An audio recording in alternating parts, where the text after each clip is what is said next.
California senate में पाक मुतालिक करारदाद मंजूर कर ली गई।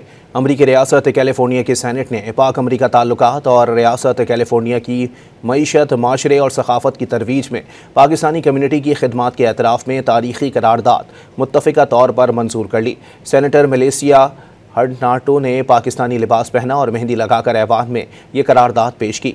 सेनेटर मलेशिया सबसे कम उम्र खातून मुंतखब रुकन और सेनेट कमेटी बराए ज़राअत की चेयरमैन हैं। ये करारदाद पाकिस्तान और अमरीका के दरमियान देरीना और कसीरुल जहती ताल्लुकात को उजागर करती है और दुनिया की चौथी सबसे बड़ी मईशत कैलिफोर्निया की तरक्की में पाकिस्तानी नशाद अमरीकियों के अहम किरदार का एतराफ़ करती है। सेनेटर मलेशिया की करारदाद में उन शख्सियात और तंजीमों की खिदमात को भी सराहा गया जिन्होंने पाकिस्तानी अमरीकी सकाफत और रिवायात को फ़रोग़ दिया।